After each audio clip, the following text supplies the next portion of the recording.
Hello, everyone, and welcome to another horror review. I'm joined once again by Chris, and we are continuing our journey down the Graboid hole with Tremors 2. After spending Right. all the reward money from his first encounter with the Graboids, Earl Bassett agrees to hunt more of the deadly creatures at a Mexican oil refinery for 50 grand each.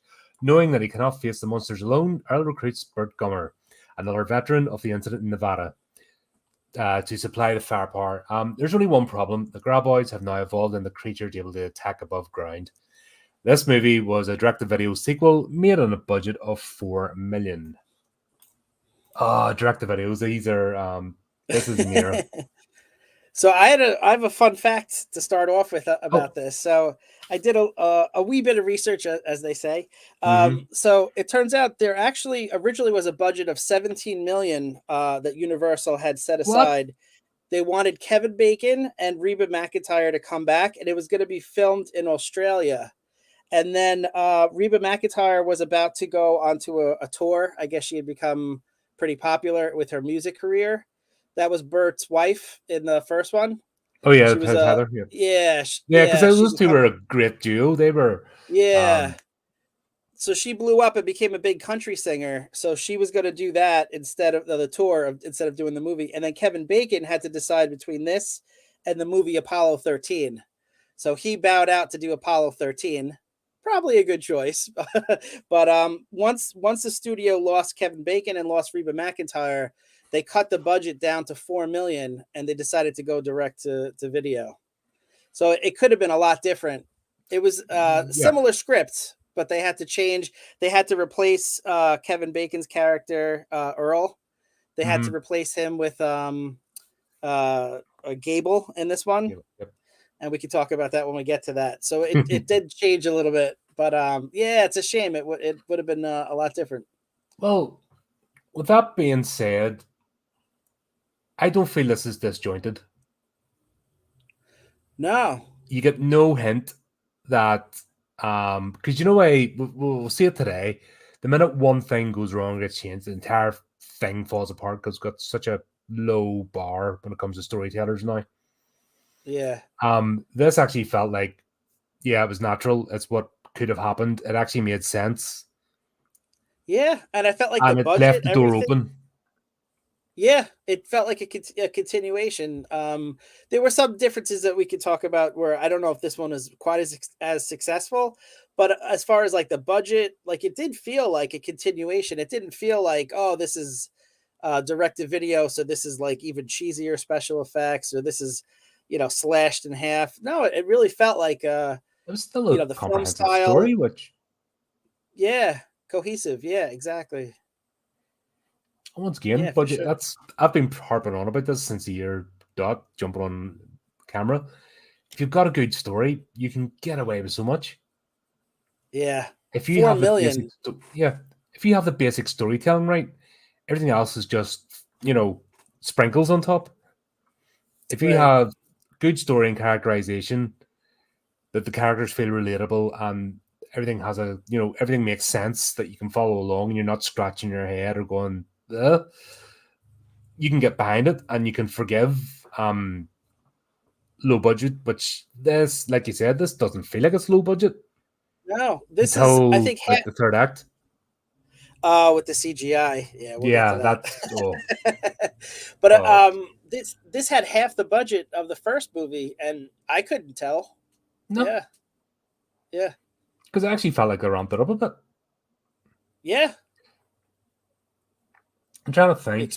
The explosions for sure. Oh yeah. Did a lot more explosions. So I'm wondering what would have been more expensive. I think probably the location shots. The location shots, and I think the just the cost of Kevin Bacon at that point, who was starting to become a little bit more known, and I guess Reba McEntire, probably that and the location. Yeah, exactly. Yeah, because when they left the first one, the leaving the town, the road worker scene, that that was quite a bit of that's a whole set getting crumpled up and stuff. Even the bit where they were in the trucks and that, there's a lot of stuff there. Yeah. To set up. So you can see where it maybe cost a bit more, where this was a bit more simplified. Right. But I didn't feel like because basically had the hills and then one location to fall back to. Yeah. So, but you didn't. Once again, like I said, you didn't feel like it. You didn't feel like this was diminished in any way. No, no, it didn't feel confined. It felt like they traveled from, with the trucks, and then they went back to that facility. Yeah, it didn't feel like, oh, we're gonna film the entire thing in one tiny apartment because we have a low budget. Or Like it didn't. roadside diner. A roadside diner. Yeah, exactly. Where everything happens. Yeah, Oh, exactly. never gonna let up in that movie. Every chance to get a dig in. But one thing I noticed with this, we get the intro kill scene. Like, and that's what I thought the first one did so well, departing from the trope. It did, because it had that slow build up to the first kill where you don't know what's going on. Yeah, everything's Yeah. normal until horror. This starts off with the cliche, which Yeah. was it right to do it, or would it be a sequel? I was just gonna say, I think a sequel has a tough spot because You're the never gonna audience win. already know what's up. Yeah, I mean the audience already knows the first movie, so if you try to do a slow build up again, they're gonna be like, oh well, we know what this is already. Let's just get into it. So I think a sequel has a tough job where they might feel like they need to get right into it as a continuation of the end of the first one. I think the first kill almost acts as like if you're watching like a serial TV show, where they have like previously on, like that first kill kind of reminds you, if in case you needed a refresher from the first movie, like this is what the stakes are. You can't step on the ground. This is the danger. This thing is going to eat you. So I think it served that purpose, that first scene, as a kind of like previously on Tremors. Yeah. I tell you one thing though. We didn't get the name of the oil rig worker, unfortunately, but there was the particular part that he's jumping over the oil barrels and you see him falling and bopping his head. I Yeah. felt that. Yeah. I wonder if that was a mistake by the stunt guy. I don't Because he know, but really does hit his head. Hits his head pretty hard. there's no way that was they had one lamb polystyrene, and if they set up that shot, it was brilliant. Yeah. No, I mean, if that was a polystyrene oil drum and they had him bop his head off it, if it was purely an accident, he did, but I felt the clang. Yeah. And I'm Yeah, like, for sure. oh, even before the grab, I mean, the Graboid didn't, but that falling off the oil drum and that bang, and I'm going, oh, I actually felt that with him. Yeah. Yeah. And I He's don't know gonna if it have was intentional problems. or not, but He's gonna have concussion problems. oh yeah, that's at the very For least, about that's 6 going to seconds. sting. Yeah, Yeah. Yeah. that's going to sting. Yeah. For sure. But it also shows as well, like that's what I'm saying about the setup and the. My phone's all weird in this. Really better editing. We see the idea of folks going through a life-changing event and what can happen. Yeah. And So things they didn't just stay in the same town. They didn't just. It's not like just the same cast in the same place. We'll get an idea of people moving on and progressing with their lives and getting past it. If that makes sense. yeah. But it's interesting. So there were two characters that came back from the first one, and it's interesting to see how they dealt with the effects of the first movie. So like with Earl, he seems to be pretty well adjusted. I mean, he's upset that he lost his fortune from that he made from the events of the first movie, and he's got that ostrich farm that's failing and stuff like that. But It's not even started. yeah, not even started. But he didn't have like post-traumatic stress disorder or anything like that. He seemed pretty well adjusted. He wasn't having nightmares or anything like that. So he seems to have come out from it relatively okay. Bert, on the other hand, he's like sitting on the couch eating food. His wife left him because he's become too paranoid. So he had a different effect after the first movie's events. So I kind of like And that. You not see like two directly people deal. related to the Graboids. maybe not directly related, but he does make a comment that she left him because he was becoming too paranoid.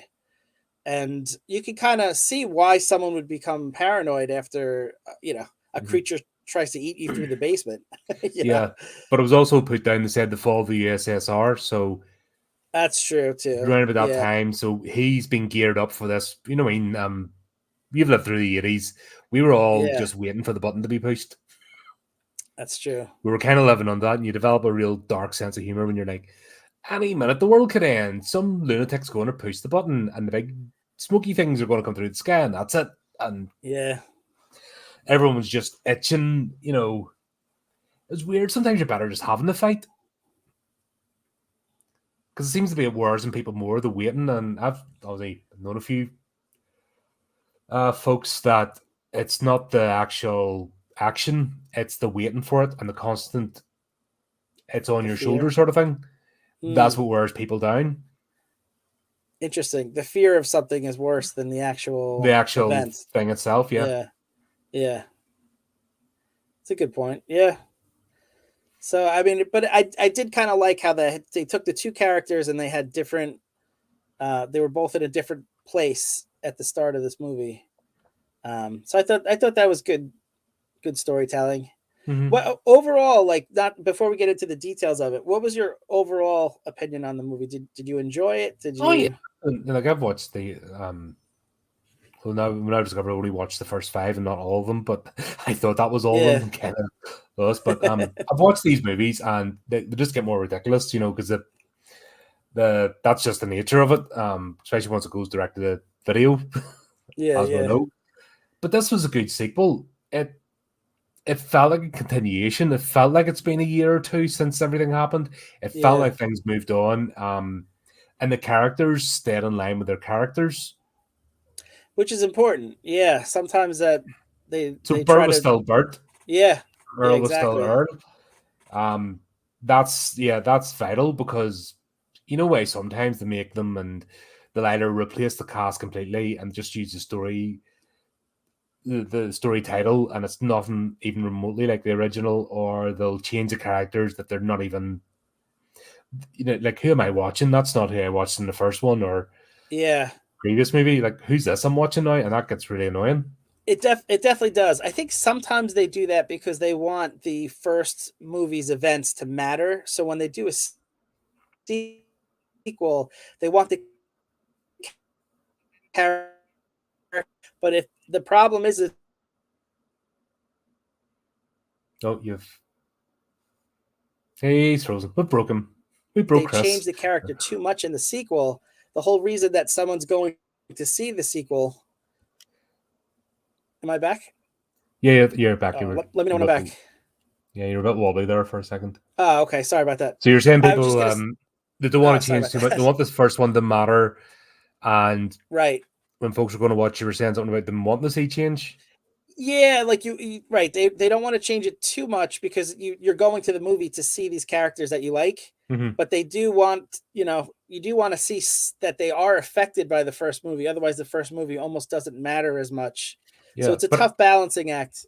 most, like, a lot of the hack writers don't even get balanced. They completely change. It's like you're watching somebody else, which makes no sense. Right. It happens Right. loads of times, especially with it was a bane of the 90s, flipping direct to DVD sequels, because they just stick a title on it. Yeah, that's And true. like I said, sometimes you didn't get the original cast, they get the most tenuous links. The worst one was American Psycho 2. I didn't see that. You don't want to. Okay. It's god awful. I was thinking William Shatner's in it. Oh, But it was that supposed to should. be Patrick Bateman's sister becomes the new American Psycho, and the tenuous link is her peering through a door or something while he's carrying out one of his kills. It's not even, like, it doesn't even make sense. Huh. But that was like the most tenuous of links to then, oh right, it's my story now, and off she went. And yeah, that was god awful. I tried to scrub that one from my mind. They did it with the Wild Things series. Like, they made about 3 or 4 of those stupid things.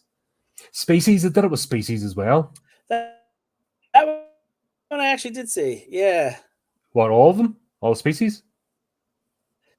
No, There's I didn't about know there was more than like oh, 2 or there's 3. I about think I saw 4 of 3. them. There's about 4 or 5 of them. Oh, I think I And just saw the honestly, first 3. they got rid of her. I can't remember the character's name. They got rid of her, brought her back, and she just they came. I think she came back in like a third one or something, and as like a rebirth. Or, it just got ridiculous. And then you didn't even recognize the species anymore as the original frightening creature that they were. Yeah. Got ridiculous. And then I think this whole sympathetic for the people aren't allowed to be villains anymore nonsense was starting to hit in. God, was that early the start of this crap? I You know think what I it's mean? The yeah. point of a villain is they're monstrous. They're they have no redeeming qualities, and you can enjoy that. It doesn't mean you're going to be it. It's Yeah. fucking stupidity. Anyway, before I start on a flipping 3-hour rant about Hollywood. But yeah, like I said, he's got an inner pain. I think as well because he's a hands-on person and he just deals with situation and plans it out. And I think if you come from, I wouldn't say nothing, but you know what I mean. He wasn't like born with a silver spoon in his mouth. He's a grafter at the end of the day. He knows to put in a day's work, so you can kind of understand him like being able just to revert back to normal and just okay, well, this is where I am now. Let's make the best. But he's still managed to do all right because he got himself a bit of land. So He he's not been did. around doing odd jobs, and yeah, he's not living, but he's comfortable. If that makes sense for him. Yeah, and the funny thing is his ostrich farm that he decides to invest his money in. Because I saw there was a fun fact: the two ostriches, I guess he called that, the two creatures that are in the pen that he's trying to get them to mate with each other, are both male. So I don't know if that was intentional by the director or Probably. that was just yeah, because the female ostriches are a little bit smaller and are more gray. So those are two male. I like the idea that he's not aware of that and he's like trying to figure That out would why they're not. actually, do you know what? If that was intentional, there you go. But that kind of signifies, and that whole scene with I put Amy in the notes. I'm like, hey, it's an ostrich. It was made to show as if he was maybe trying to tame a stallion or something to a horse, Yeah. and that was also cleverly done. Yeah, the camera, right? Yeah, See, like the camera yeah, work at the beginning of that was fantastic. yeah. And then when you got the reveal it's an ostrich, you're like, brilliant. Yep, I'm on That was board. great. And then Earl's playing it straight. Yeah. So his character's playing it straight. So it just works. Yeah, for sure. Yeah, no, I like what they did with his character. And one like criticism I have sometimes of sequels is if someone is not brought back in the movie, they just like ignore them. And it wouldn't make sense because him and Earl and Val had such a Yeah. good relationship. That was like the key of the first movie to me. Mhm. And so if he didn't mention him, it would have been weird. But he does. He says that he got married. He says it in a very Earl Earl way. way, yeah. Which Yeah. once again, that's good storytelling. That's not money. That's not budget. That's not star power.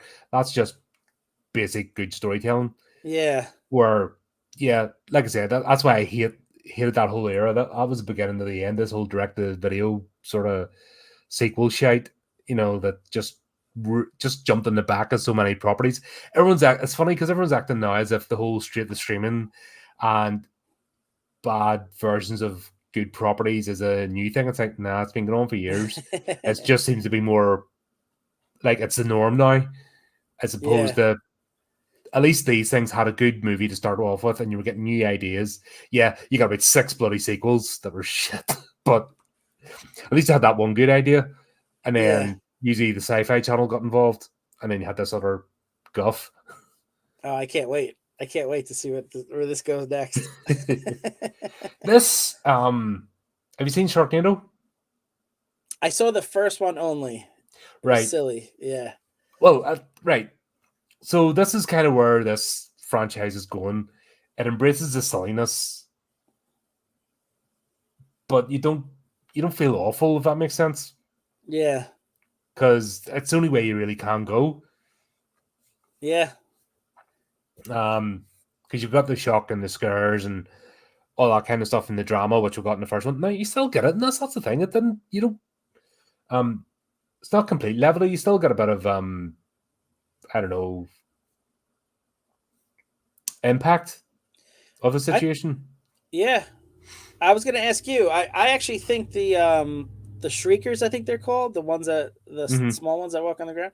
I think in some way those are more scary than the underground ones because they move so quickly and they replicate so fast and you know I'm a slow person as you can tell, so I don't like anything that could run fast. That scares me Yeah, because it's I'm not outrunning that thing. I'm running nothing at the moment. I've got a broken bits and I'm on crutches, so I'm like, stop saying I'm just like, I'll be gone. But yeah, you still got those moments of tension Yeah, in this, which is brilliant because that's once again, it's just down to storytelling. Just tell a good story. yeah, I think I think the studios have always interfered at times, but I think we're getting more studio interference than just letting the creative people, the ones that actually know what they're doing, get on with it. right. Yeah, you had a good point in a previous stream. It's almost amazing anything gets made because the people that have the money and the people who are creative, they just go head to head, and it's amazing anything accomplished. Yeah, Yeah, it's a strange thing, but it happens. But support independent creators, obviously, because at least they're all on the same type, and they haven't got that stage where I have got that guff. yeah, yeah. Um, you mentioned Grady obviously appearing as a taxi driver with was it Julio? Yeah, it was I Julio think came so. with. Yeah, Um, he took me a minute, honestly, to warm to him. yeah. I didn't warm to him the whole movie. I really found him to be the worst part of the movie. If without him, I think the movie is really successful. With him there, it kind of bogs it down. I think my problem is that when they found that Kevin Bacon wasn't coming back, they took this great character of Val and the relationship him and Earl had, and they decided we could just replace it with this total stranger and try to recreate that same friendship. But the age difference, the personality, I don't know. The chemistry didn't work for me. I would have rather they had like a different type of relationship, maybe like a mentor and a mentee, or like a father son, or some different Hmm. relationship. But to try to just pigeonhole him as the new Val, it just didn't work for me. I didn't buy it. I But found him did you so not pick annoying. up in the bits where they were self aware that they were trying to do that? Like the Yeah, rock paper scissors. the rock, and he doesn't So know when how to Earl tries to do it and he fails miserably, he's like, "Ah." play.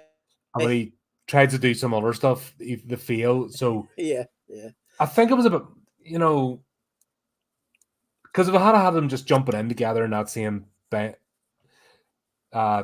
bond, the same banter, I would totally get it. yeah, But they were actually showing that, yeah, we're not just going to insert somebody here because they showed that there was a bit of friction. You actually see Earl's frustration because he's used to having Val beside him. And if he's not working on his own, he's used to having Val beside him. And then all of a sudden he's trying to work the same way with this entity. And this entity is just like not even close. And you can actually see Earl yeah, visibly get frustrated because when Bert arrives, the dynamic changes right, right, and they yeah, instantly become a team. But we see that kind of awkwardness. So I think the movie's more self-aware about we can't do this. And then by showing that it doesn't work, they're actually proving your point that you're making that yeah, they can't just insert they were. another Val. That's a fair point. I mean, they definitely were aware of it and they did comment on it, which is appreciated. I guess I just in the first movie I cared about the characters. Like I actually wanted them all to live, Mhm. with the exception of that one boy who was pretty annoying. But we found out afterwards he had a Oh, pretty Melvin. terrible Melvin. Yeah, Yep. we found out afterwards he had a pretty bad, a terrible backstory. So I felt bad for him. But outside of Melvin in the first movie, like I really rooted for everyone, to kind of survive. In this, I was just hoping this Grady was going to get eaten. I found him so annoying. And at the very end of the movie, where all he has to do, they're like, take cover in the ditch, and he's like just standing up for no reason, wanting to get a better look at the explosion. I was like, oh, please let something impale him. I just, uh, I'm trying to think of a point where I didn't like him. I was like, but there seemed to be a point where I'm like, well, he's here and I can kind of accept it. It was when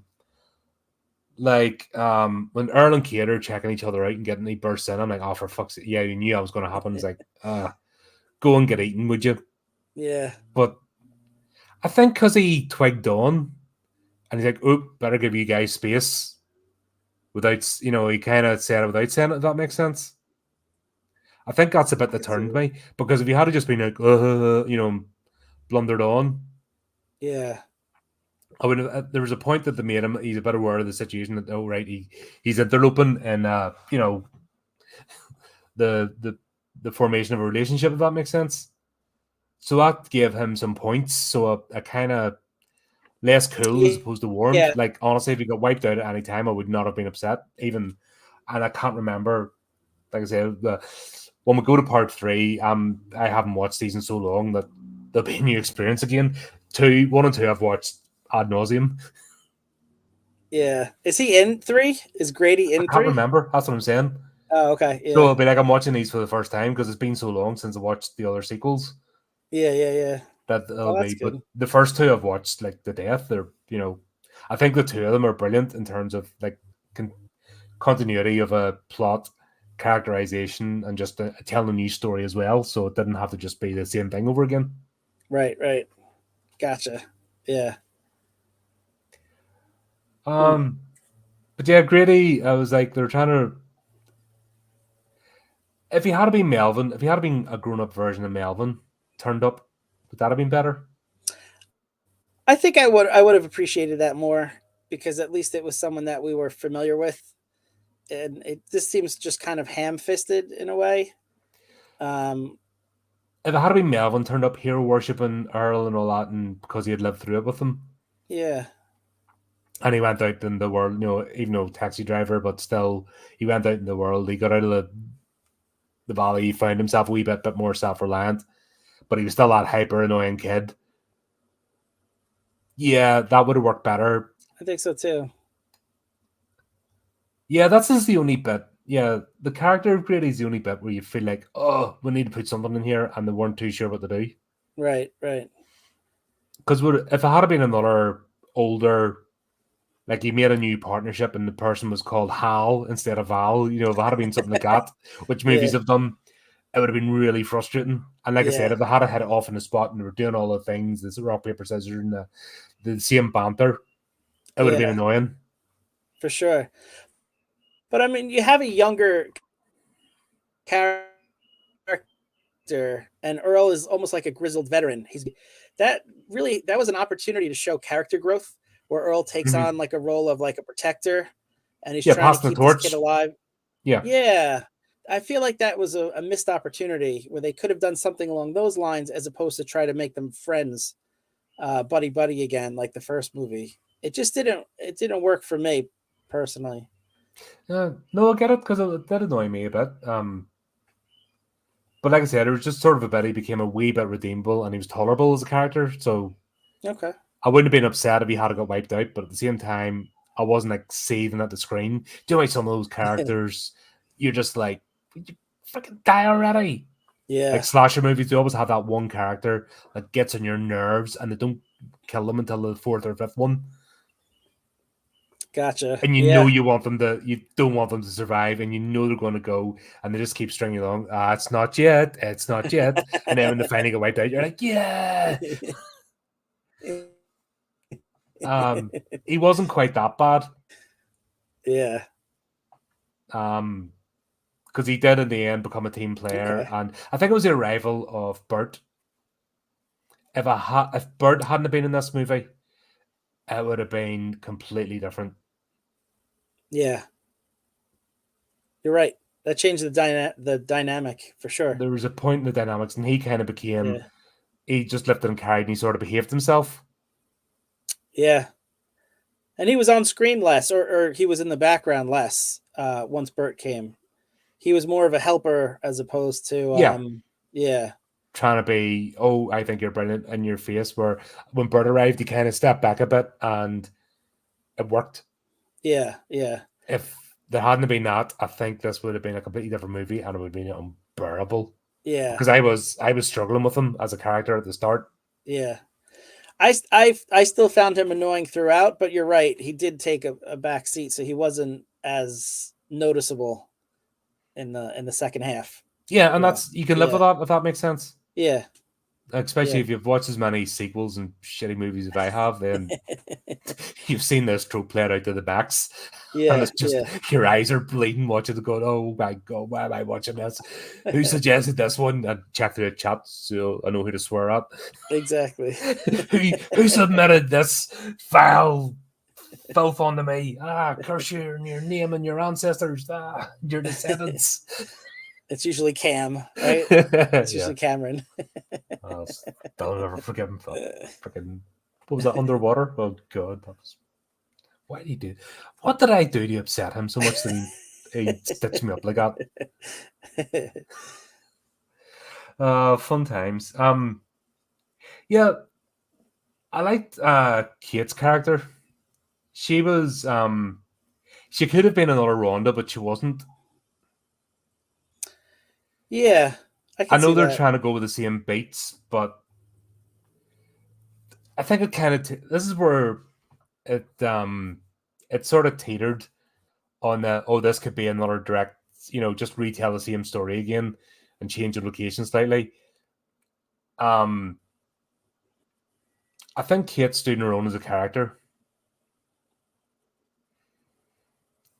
Yeah, I thought so. I thought she stood out from the first movie. I like that she was scared. I feel like sometimes, especially modern movies, they make the female character almost invincible. Girl boss. Oh, the girl boss. Yeah. Yeah, as you coined it. I like that phrase. Yeah, no, she was noticeably scared when she's holding on to the guy who's getting his legs eaten. She's terrified, and then she runs. Not Julio. I think was that Julio. I think you might be right. Yeah, it wasn't Pablo. Pablo was in the truck. Yeah, I think you might be right. But she was like scared, and then she ran between like a desk and hid. Like that's how a normal person would react in that case. So I enjoyed all of those story beats. Because people forget that bravery is not being it's not about not being afraid. Bravery is being absolutely terrified out of your wits and then finding that inner gumption to step up and face the danger. Exactly. That's bravery. Exactly. And I think they've twisted it so much now that, we cannot show any vulnerability whatsoever. Then what have you got the root for? Right. If nobody shows vulnerability, then how can they overcome it? If nobody is shown adversity, if they don't, the hero's journey is a classic tale.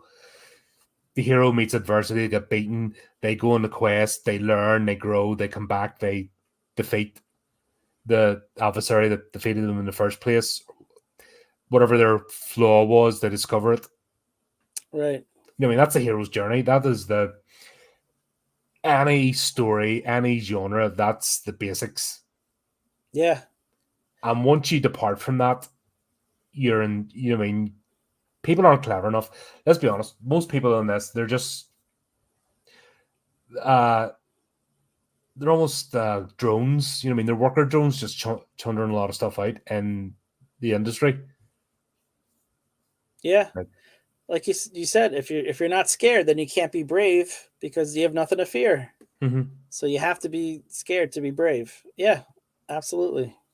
So I like that they did that with her. Would you think of the scene where they're just checking out each other's butt, or where they're just looking? I thought it was cool.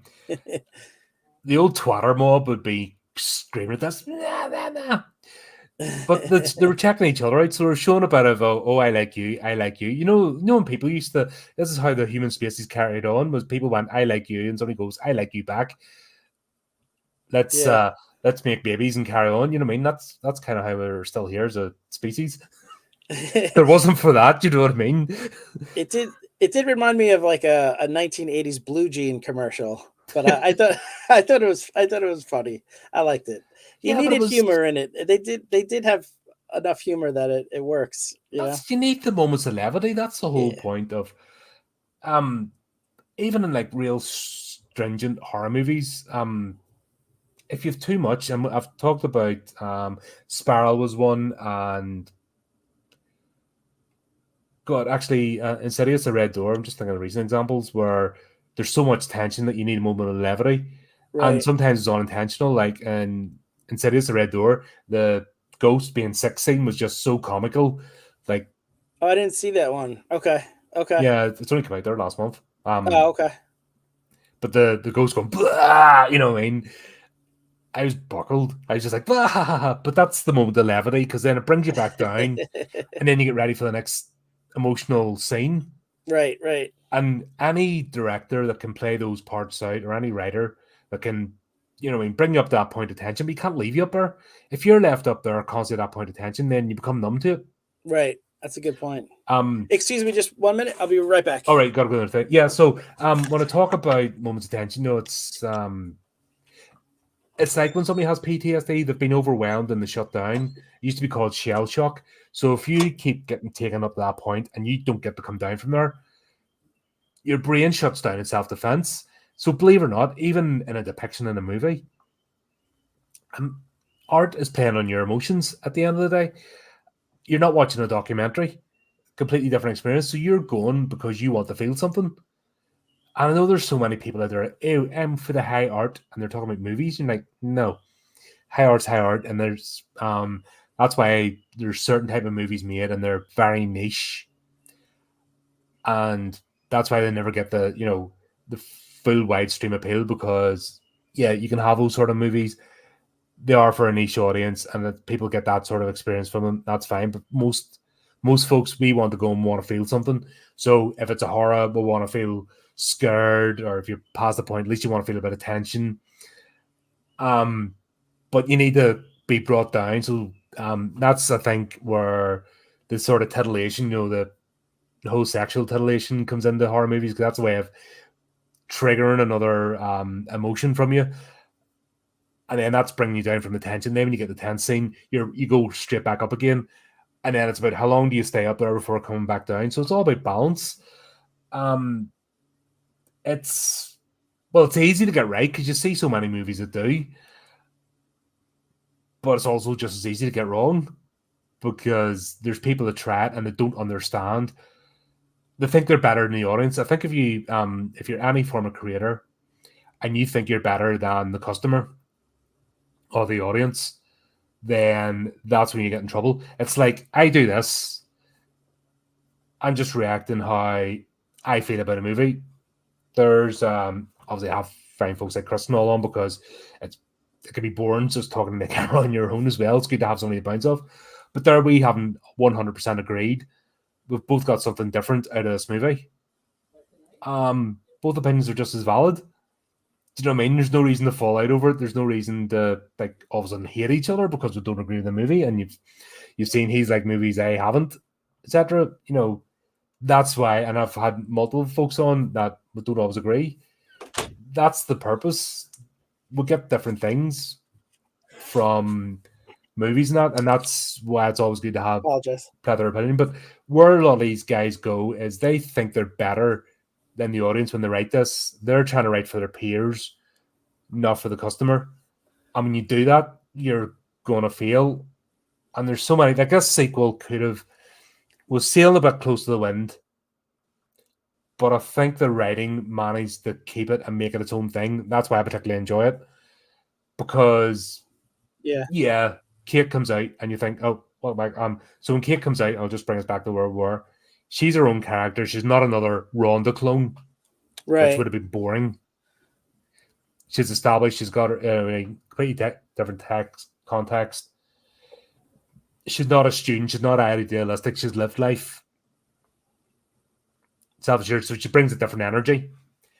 It was an interesting casting choice too. I feel like today's movies would have picked someone like a lot younger. They would have gone for someone who's like a model or something like that who can't act. You look at like the Transformers movies with Megan Fox. You know, like God. they would have done something. Don't do that to me. They would have done something like that. No, I'm just as a bad example. See, when you find yourself trying to open your brain up so you can pour bleach into it after watching fucking Michael Bay movies, oh my God. But that's why I like the casting choice for this, because yes, this is someone that would appeal more to Earl at where he's at. Yeah, because if it was just a wee strumpet of a kid, should have been going. It would have been her and Grady, and yeah. That's not. Also, Hollywood at the moment hates older people. Yeah, and it's weird because I'm not dead yet. I have loads of life left. But if you want to, I just knocked on wood for you, pal. Well, the way I'm living my life at the moment, I don't know. I'm flipping. You know what happened to me last week, don't you? No. No, I had an accident at work and broke my foot. Ended up in the hospital. Oh, I didn't know that. Oh, and then I tried to go back to work yesterday, and it didn't, and I ended up in the hospital again. Oh my gosh! And you don't have like a inherently dangerous job. Like you're not. It just an accident happened, or I was I saw a granite tabletop that fell on me while I was on stairs trying to pick it up from a client. Oh jeez, wasn't fun. But yeah, I might live longer, or I could just snuff the way I'm going. Flipping, could be gone tomorrow. Oh man, I'm sorry to hear that. That could happen to anybody, yeah. Yeah, for sure. That's why I'm doing random videos. Like I did a gaming video last night, like 10:30. Normally I should be in bed, but it's like, yeah, I don't have to get up to like 8 o'clock. I'm good. Nice. Gotta watch getting in that habit though, because when I do go back, I'll be like, oh, what's this getting up in the morning business? Yeah, for sure. But yeah, that's the whole thing of hating older people, as if we're like, once you hit 30 or something, you're like dead. It's like, really? Yeah. No, a younger actress wouldn't have worked, and her and somebody for Grady wouldn't have worked because he wasn't well rounded. Earl meeting somebody, and there's that connection and chemistry, and it's born out of mutual respect. Yeah. Oh shit! This movie came out before Jennifer Lawrence existed. How is this possible? And I feel like he's always attracted to someone who's smart, because he just loves those plans. Anyone who's got a plan, he loves anyone with a plan. Yeah, but that's once again, she's not a 2D. Because one trope I really got fed up with. I think they went too much the other way, but I really don't like the love interest. Yeah, that was sort of 80s up until sort of late 90s. Yeah, I wrote that down as one of my... Like, you got the hero, and then you have the love interest, and there's nothing about them to make them endearing, apart from it's a pretty face on screen. I always hated that trope. I just found it so boring. Yeah, and it's tough to pull off correctly in a 2-hour or under movie, because to get that, to build up that chemistry when there's a lot of like more important events going on, it's kind of tough. So that was one of the few things I wrote down that I did not enjoy, was that one scene with him and her on top of the structure, and they're talking about how she was the Playboy playmate from the 70s that he has the pen up in his room. Like, that whole conversation just seemed like out of place for what was going on in the moment. I don't know, because if you're stuck up in if you're stuck up in the top of the building and you're not going anywhere anytime soon, what have you got? Time? I guess it really took me out of like the tension that was going on, with those creatures and stuff like that. But once again, you can't stay at that level the whole time. You have to be brought down. Yeah. And sometimes it's comedy. Sometimes, actually mentioned when you went off there, sex. That's why there's sex in horror movies, because it's titillation and a bit of flirting brings you back down, brings you in a different zone, so that when you come to the next moment of tension, you can go back up again.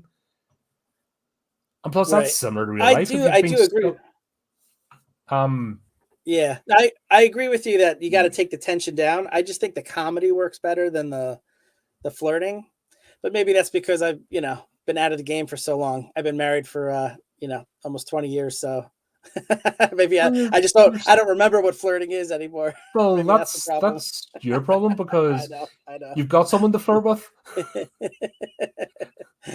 You shouldn't be out of the game. You're just in the game with your wife. Do you know what I mean? I think that's a lot of couples forget that. It's like, yeah, I'm actually still in the game. It's just like sometimes when you get well, let's talk about Bert and Heather.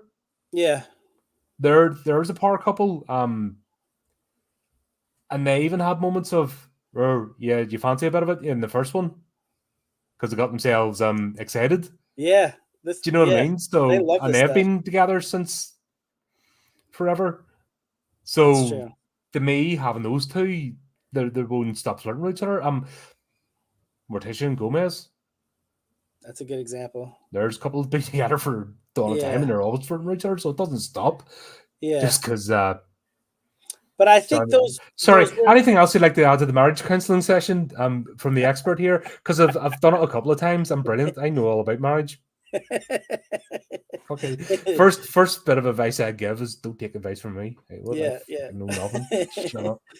But I think the two examples that you gave work better because they were pre-existing relationships Mhm. that you only get like a glimpse in the movie. Like this was like them coming together, and I Yeah. just wasn't sure in that moment if they would be flirting or if they would just be panicked still, or working on a plan or. I But just you have I think as well. I've been in the army, so in between when you're on patrolling and you stop certain bits, you're right. hanging about and you're laughing and joking and you're arsing about and doing stuff.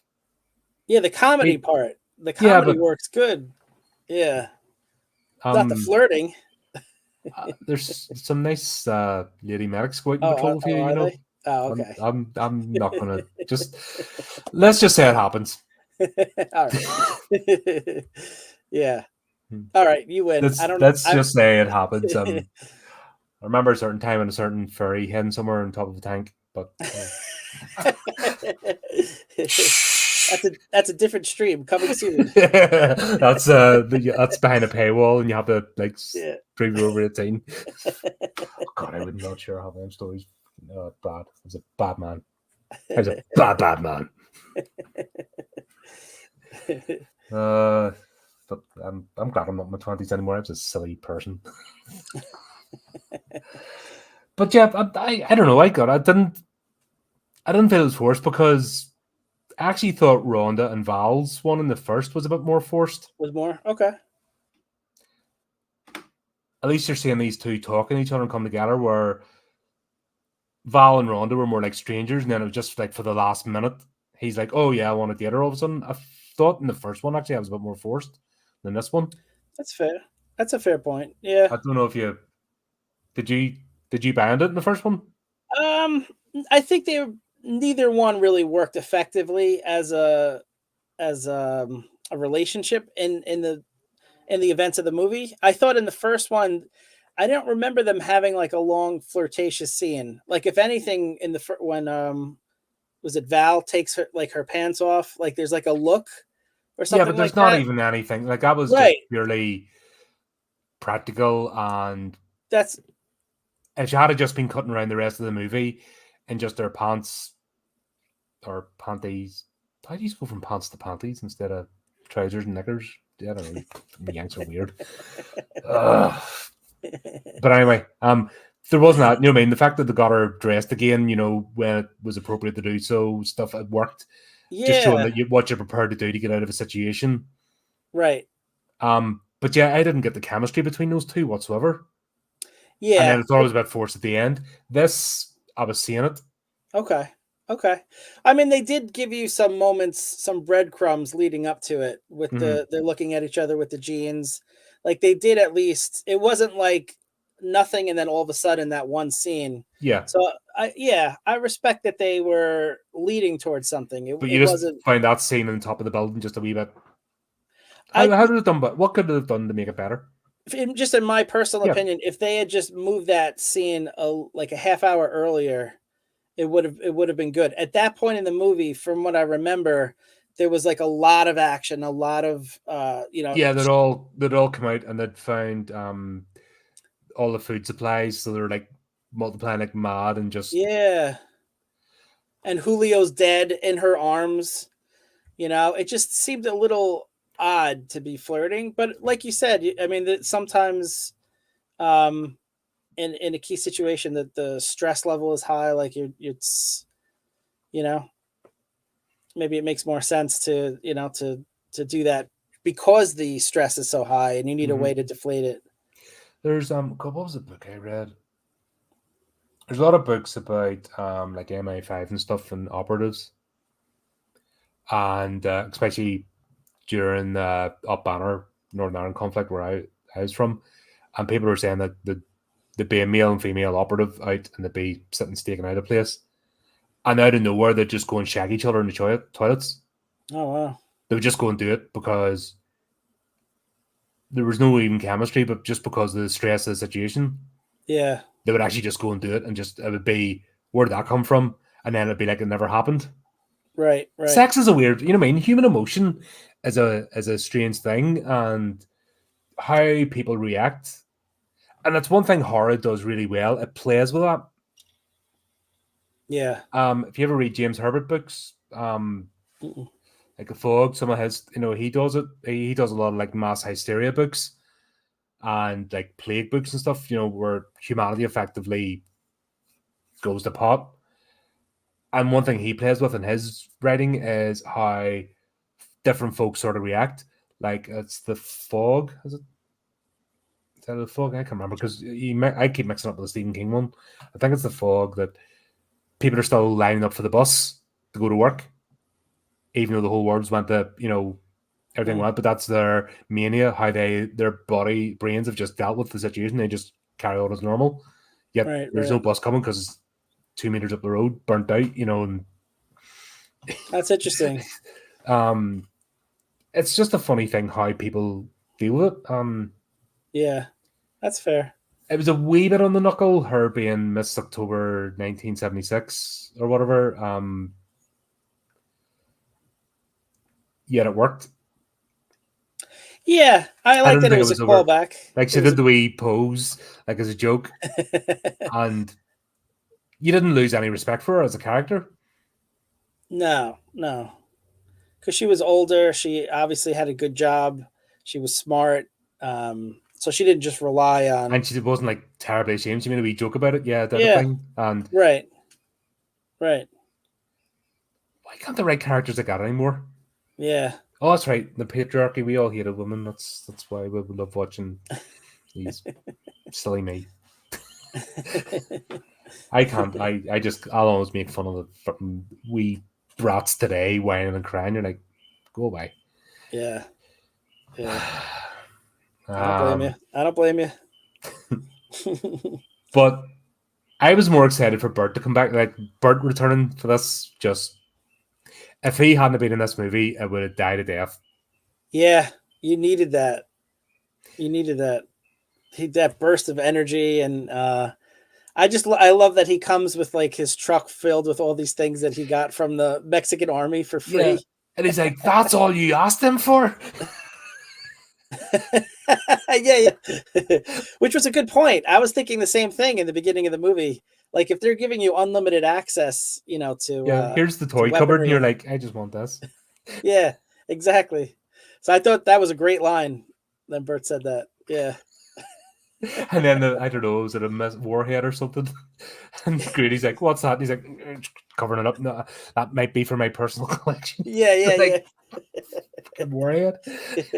How does he get all this money? I mean, I know the Mexican army gave him a lot for free, but in general, like all the stuff that he had in his house with his wife. Well, I've met a couple of folks like that, and it's just you have a job and it's a life. It's a passion. It's people like hobbyists, right? Let's just put it hobbyists in general, right? Because I consider myself one. I'm not running around with the latest I thing or S thing. I'm not spending $100 on a t-shirt to be the coolest, if that makes sense. I'm not wearing the latest watch. That's not where my money goes. That's fair. I buy games and movies and box sets and stuff like that where, let's just say for terms of normie wouldn't, because they've spent all their money. They've got like the highest subscription mobile phone package. Do you know what I mean? They're spending Yeah. X amount of that. They've got the highest broadband that they don't need, but just to have it. They've Right. got the 50, 60-inch TV, you know, the generic one, and they're changing that out every 2 years Yep. because the latest thing comes out and they got to keep up. They're doing all that kind of stuff Yeah. where a hobbyist has a focus. Yeah. And Bert had a regular TV. He didn't like when you see him like eating chips, he's not looking at anything like fancy or anything like No. that. Yeah. So he balances out. He's not, if he was sitting in, like I said, a luxury apartment doing this, that, and the other, Right. then you ask the question. But the stuff he's not spending money on, he's not interested in. Yeah, that's fair. Yep. It's like, yeah, that'll buy do. that. That's serviceable. I'll buy that. That makes sense. Yeah, it's just Yeah. focus. Yeah. But But yeah, his entrance was great though. It really like ramped up the movie, and he was so much fun. I'm glad to see that he goes on in the future ones, the future movies. But yeah, he's like even the phone call. So we'll explain where Heather's away to. Yeah. And you see he's annoyed about it. He's, you know, putting on a brave face, but he's cracking. So we're seeing characterization there. Yeah. He's not just a 2D character, which would be so easy for him to fall into. Yeah. And I like the fact that when his friend calls him, even though they haven't spoken in a while, you know, he needs him, you know, I need your help with something. He comes all the way to Mexico. Like, I know he was looking for purpose because he was just sitting in his room, but I like that aspect, you know, of that community from the first movie in Pleasantville or where. Still carries on. So that's what I mean. Exactly. People moved on, but it's still there, it's still carrying. And like I said, they left the door open because they had Val's pictures, you know, the magazine picture and stuff up in the wall, you know, in Bert's apartment. So they haven't fallen out. That's the point, that they haven't fallen out. They just moved on. Right. And obviously Earl sounds like he got into a bad relationship and stuff and made bad business deals. But he didn't blame Val for getting it right. And that was key. Yes. Bert's not blaming Earl and Val for his life choice. I mean, everyone understands they've went their direction, but there's no loss of friendship. And there's no like, which today that would have been the whole focus. Yeah. If this was made today, the whole focus would be how you did better than me and I deserve my right. And, you know, it'll all be that sort of. Right. The inequality of it, the class system. Life's not fair. You know. Yeah. Yeah. And you're like, no, these are just straight up adults who are like, yeah, I rolled the dice that went this way. This is where I am. Oh, the person who I care about and people I've lived through and experienced rolled the dice the other way, and that's where they are. Fair play. I wish them all the best. Yeah. And I'm not going to sponge or leech off them or take away their happiness because of my, you know, I'll pick myself up again and crack on. Do you know what used to be the attitude of folks? Absolutely. And like Earl even said, like, I should have hired a lawyer because of the arcade machine, the Graboid arcade. But he didn't say like, I'm gonna, you know, I was unjustly done by it. Yeah. Like, I hadn't a clue. And they even said, where's Val? Like, well, he got a decent woman, you know. Yeah, he was happy in his for gruff him. way, but he's saying he played it right. He rolled the dice and things went right for him. No bitterness about, and that's what we're missing today in the fucking world. That's what I'm trying to. This whole, life's so unfair. I gotta blame everybody. Right. We all make choices in life. Some of them are good, some of them are bad. You can't sit and whine about everybody else because somebody's doing better on the other people. I look out the door all the time. There's people doing better than me, but there's also loads doing worse. You know what I mean? That's the nature of things. Right. If you want to be better, well, get inspired by somebody. Yeah. Work harder. Yeah. Let's not even work harder because I work pretty hard. Doesn't mean I'm making loads of money. It's just not playing the game right. And my personality doesn't lend to that. I know that. So I'm my own worst enemy. Yeah. But I'm not going to bitch at someone who does play the game right. I've looked at them and, okay, how do you play that game? all right, I see how you're doing it, but my personality gets in my way if I try to play that, certain things. Right, right. And this is what you're kind of, because these are the sort of movies I grew up on, if that makes sense. Yeah. It's these sort of ones and that attitude of, right, well, yeah, I rolled the dice, went wrong, so be it. I'm playing the game. I'm living life at least. Right. You're trying. You're better. You're better losing than not playing at all. 100%. And I respect that.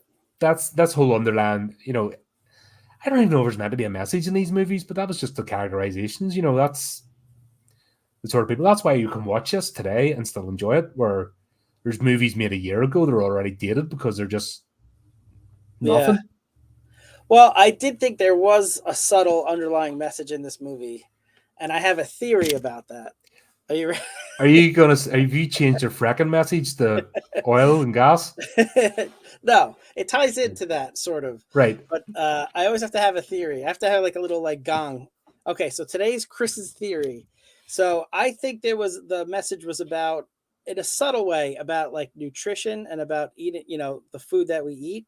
Mm-hmm. And I think that the reason that the graboids metamorphosized into the shriekers is because they, for the first time ever, are starting to eat humans. And when you eat humans, you also eat what they eat, just like when we eat a cow. Yeah, and I think because Bert even makes a comment when he's talking to Earl about you have to watch what you eat. That's why I have these special food packages and stuff like that. They're busy military rations. Yeah. If you're a worm creature, worms lay eggs. Like they don't have sacs inside that like burst through and killing the mother.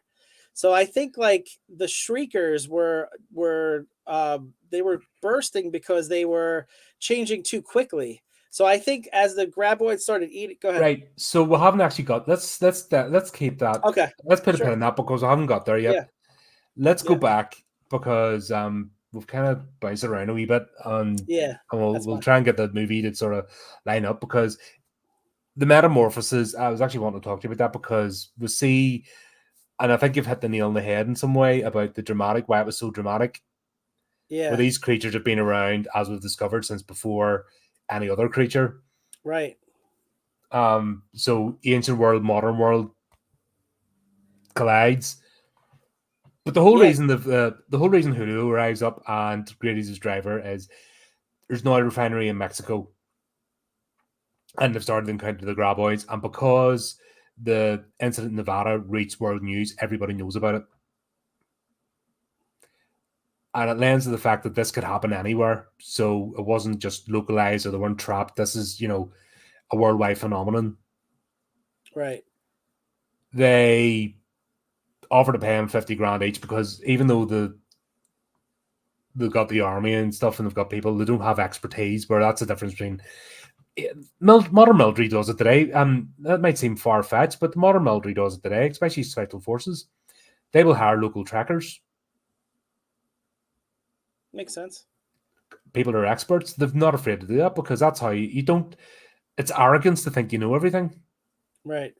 And that's one thing actually the British Army does very well is gets involved with the locals. It's part of the hearts and minds thing as well. But you use if you've got somebody that lives in somewhere like if you look back to the Borneo campaign, you're going to hire the local trackers, and then by hiring them, they're providing for their families, etc. But you're going to defer to the local expertise. You're going to defer to somebody who has actively dealt with the particular situation. So yeah, the only people that have actively dealt with the graboids at a confrontational basis has been the town of Pleasant. Right. The folks, so that's not just Aaron and Val, but I mean the entire town. So every one of them has become a subject matter expert. Yeah, it makes sense. And it's not a stretch for a military to go, right, we need that. What I didn't understand is why they didn't have a military advisor, somebody with them to learn. Yeah, that's true. Because at the end of the day, we're paying these people 50 grand, but usually it's in the form of, okay, they can teach us how to do it a few times and then we'll take over ourselves. Yeah. So I didn't understand maybe it would have been a bit too. Where would they fit it in? Because if you had I suppose, a soldier or an officer in the truck, it would have completely changed the dynamics again. Yeah, but you could Would have have had been a him bit killed. busy. You could have had him killed early on, and that would have served two purposes. It would have like heightened the the terror of these That even creatures. the military can't do it.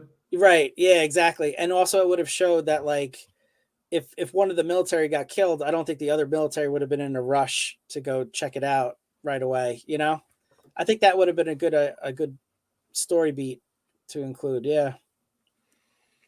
Or maybe a bit more. Maybe that's where they had a wee bit more budget. A scene of the army actually trying to do something and Yeah. failing. Yeah. That's true. I don't know, but it was still obviously the plot needed to happen. These guys need to get involved, or else there's no point. Right. But yeah, hiring them as subject matter experts was cool. There, and it all starts. It was all going a bit too well. Yeah. And the reason they brought Bert in wasn't because they were hit the bad, it was because they had too many. They discovered far too many graboids. I guess like the first one, there's only 3 of them.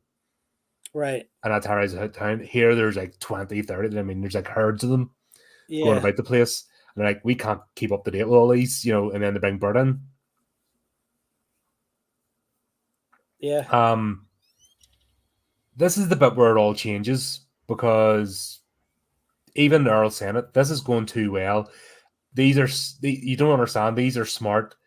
These are sneaky. They're up to something because they all vanished off the seismograph. Right. And that's where they bump into the graboid out of the ground as if it looked like an ambush. Right. And I was wrapping my head around because this thing's in pain. Did you feel sorry for the graboid? I did, especially when you realize what is causing the pain that Yeah. she has. It's a mother, I or maybe genuinely thought it was in labor, yeah. yeah, and that it has these creatures that are bursting inside of her.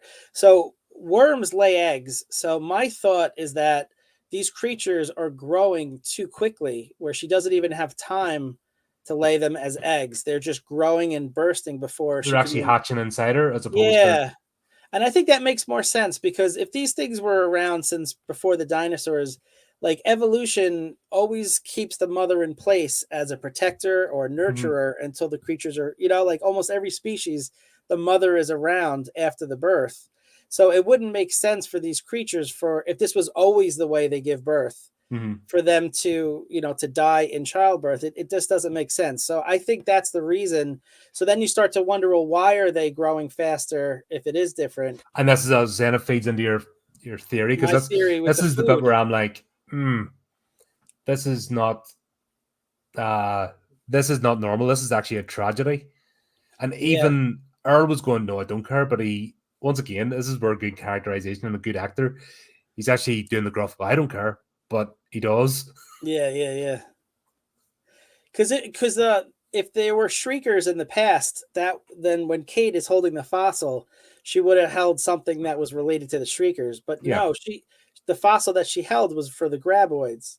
So and I think even Earl makes a comment that they're changing like butterflies. I forget how he phrases it. There's a chrysalis, Metamorphosis. but it's no goddamn butterfly coming out. No goddamn butterfly coming out of Yeah. this. Thank you. Good for you. Yeah, exactly. So that's why I really feel like they're becoming shriekers for the first time.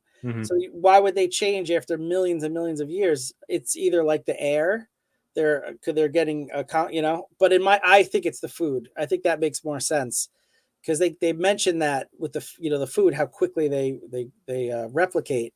Yeah, because So it's the calorie content and sugary stuff exactly. is ridiculous. We Exactly. need roughly 2,500 kilocalories a day to live. Right.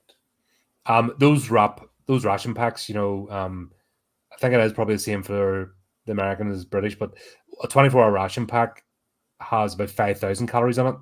Oh wow. Because the amount of the amount of activity. So sedentary normal we need 2,500 calories. I think it works out. If you're obviously ramping up the activity, then you have to ramp up the calories because you end up burning out. You don't supply enough. You don't have enough energy coming in for your output. Right. The problem is when you don't do anything active and then you're eating 5,000 calories a day. That's where you Yeah, I That's hear why. you. That's why I decided to try and. Funny enough, about 7 or 8 weeks ago now, I decided to try and cut out alcohol and just cut down the takeaways and live a bit healthier. And I've done nothing but wreck myself.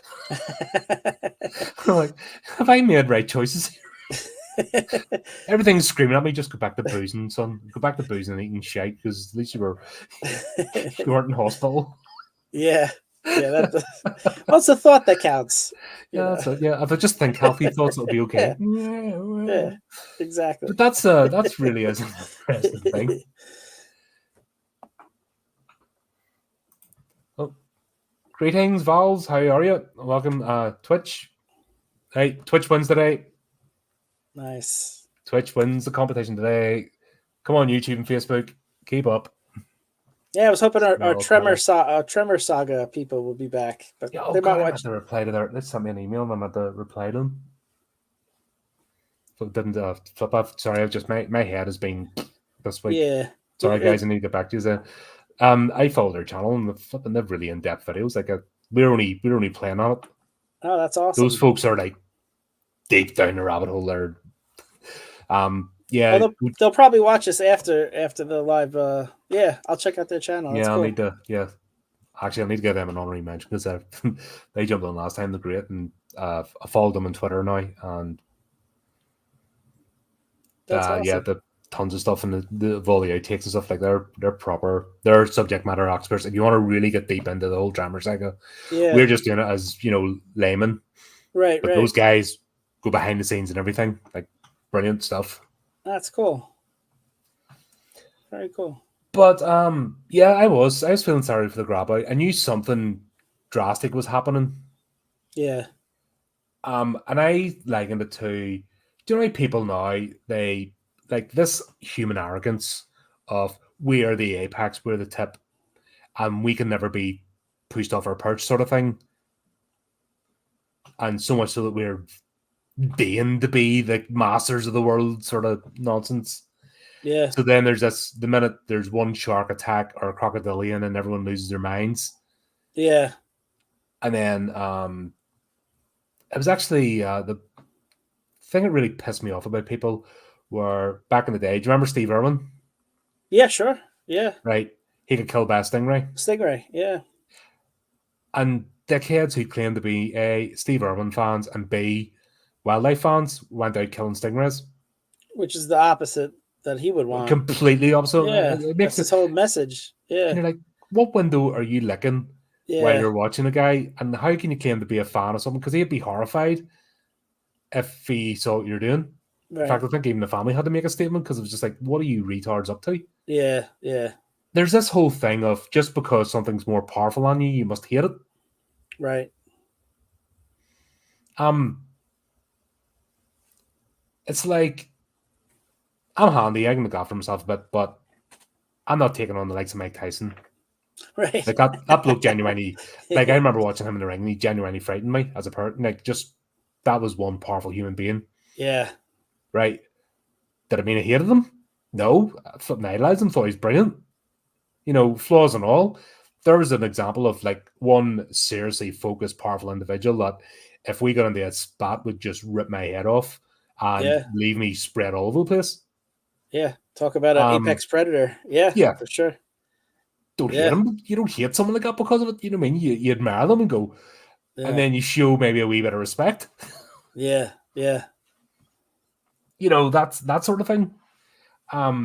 Which actually, because people, he's a bit of a speech impediment, and a lot of people on the internet make fun of it because they're so brave hiding behind avatars. Yeah, I was gonna say they wouldn't do that. That kind of shows the world that we're living in today, because I know what that bloke could do to me, even at this age. Like, he'd seriously mess me up.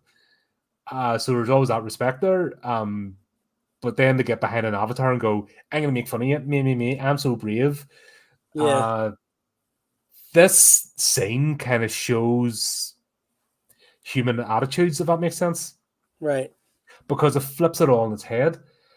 They're like, even the first one, you don't hate the Graboids. That's the thing, because they're an apex predator.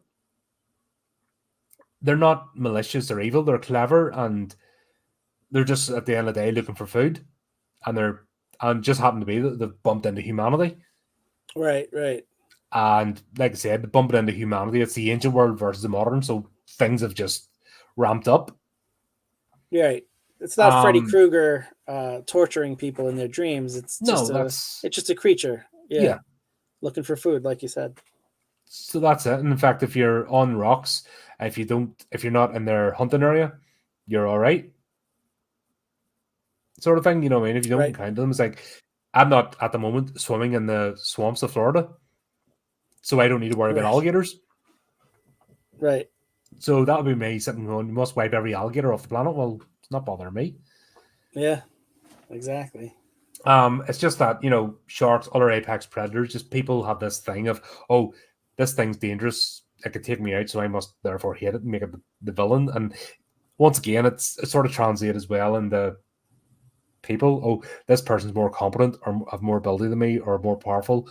I must hate them. This weird, where we're seeing competent characters. We're seeing competent characters with mutual respect towards each other. Right. Even Grady's character, because he's hero worshipping Earl and he's coming from that aspect, Earl doesn't hate him because he's actually showing deference. And when Earl keeps saying to him, get off the ground or do this, he's like, oh, sorry, yep. Yeah. So believe it or not, he's not going, I know everything because I've watched your videos. He's actually, oh, sorry, you know, and showing respect. So you kind of get this throughout it. So I can see that. I can see that. It's so easy to do. That's why I enjoy this as a sequel, because you've got well-rounded characters, and if you didn't have that, flipping, yeah, I just do. But Bert's sexual innuendos through this is brilliant. he's just it's like after his bunker got smashed in the first one. Yeah. For a prepared person or a survivalist, all of a sudden find himself overwhelmed that all his preparations goes to naught. He's freaking out. I thought he had the best line of the whole movie, where I'm going to get it wrong, but it was just something to the effect of that this was critical, need to know information. Just like he's got blood all over him. His truck is destroyed. You'd think he'd be either angry or like scared or just like falling apart, exhausted, and instead he has to hammer home I think he was partially, his character is partially excited by it because he's one of these people that's been laying him wait. Yeah. To put all his skills to test. He's been gathering all these skills and stuff, and now is his moment.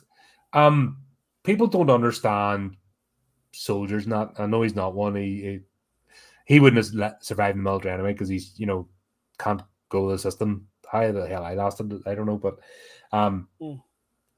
he's the sort of, imagine being in a sports team and you train and you train and you train and you never play a match. Like, you'd be like, what's the point? Right. You know what I mean? It's that testing yourself. You know what I mean? You've got these skills and you don't get to test them. Yeah. So you almost get a giddy glee and excitement about Bert because he's like, finally, I get to test myself. That's true. That's true. And we thought he was a gunner because his truck just barrels in, the trap and all. It's the shriekers start coming to him, and he's just like, that same. How they did that truck up was brilliant.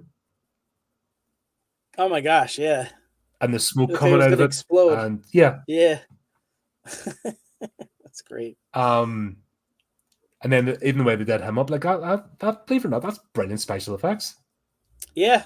See, that I liked. When they stuck with the practical effects, it worked really well.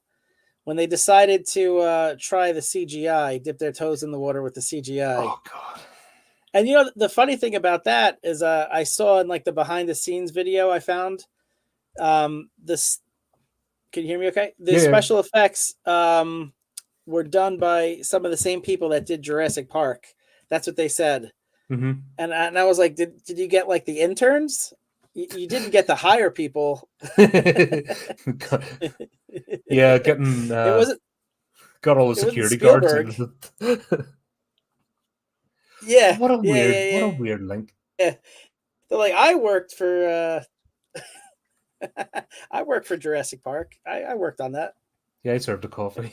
Yeah, but that I Yeah, worked in the yeah. That's right. canteen. I got the coffee for Jurassic. Yeah. Yeah, I worked in the canteen, served lunch. That looked terrible.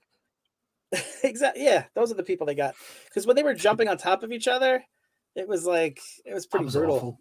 Yeah, but you can see Yeah. you can see that moment because right at that point, even with Bert, he arrives in the truck and then he's like, "I'm out of ammo. That's never happened to me before," and just making Yeah. like a whole sexual thing, which is just Yeah. funny. I have performance issues. I've never had performance issues, just Yeah. but he's all getting large arm fire, small arms, and hand to hand combat, and he's got his knife and stuff, and he's like he just bedraggled. It was brilliant. Yeah. That was great. But even the first Shrieker is practical, the one he Yeah, captured. look good. I thought it looked good.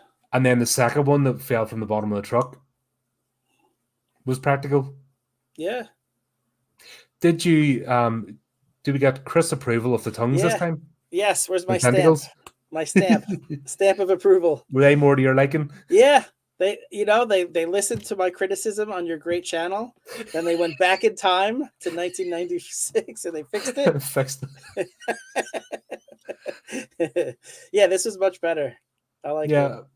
It worked, and they gave more of a function this time rather than just being random tentacle things. So they actually, I think they tried harder with the Shriekers to give them more agency or more practicality. How they worked. Right. Yeah, I think it worked well. But yeah, the mother, the three Shriekers burst out of her.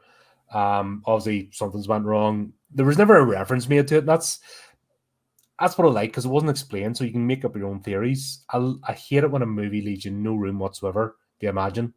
Right. Because it could be right, could be wrong. We don't know. That's the beauty of it. It's left open to interpretation. What's actually happened. No, my theories are always right. No, I'm just kidding.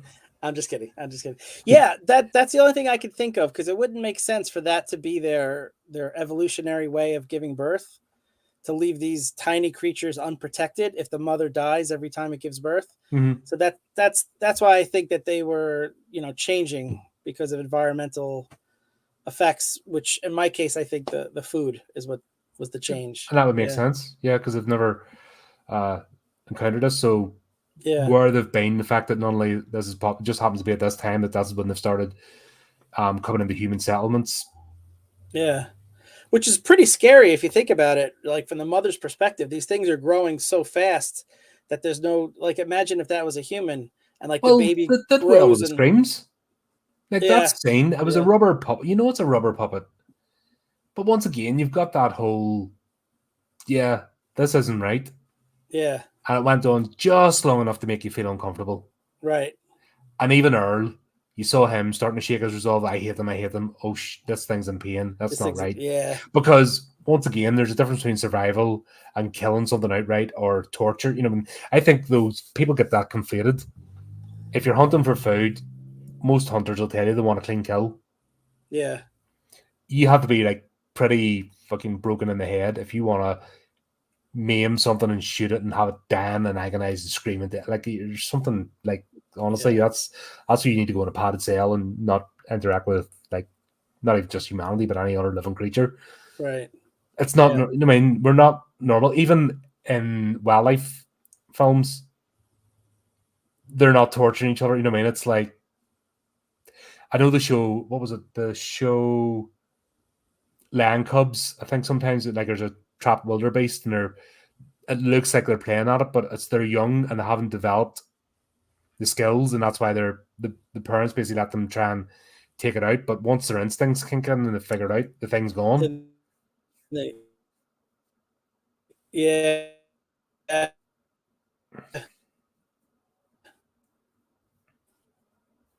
Sorry, we lost you there, wee sec. Yeah, I was just gonna still be up, will say in nature they're not looking at creatures aren't torturing each other. No, it's all swift, it's brutal, it's over in seconds. Yeah. Game over. The only time it's prolonged if it's two apex predators, one's fighting back or struggling. You know, what I mean, there's a fight on, but generally it's just opportune in that, and that's the same with the graboids. And even when they're going out and killing them using remote control trucks and dynamite, it's swift. Right.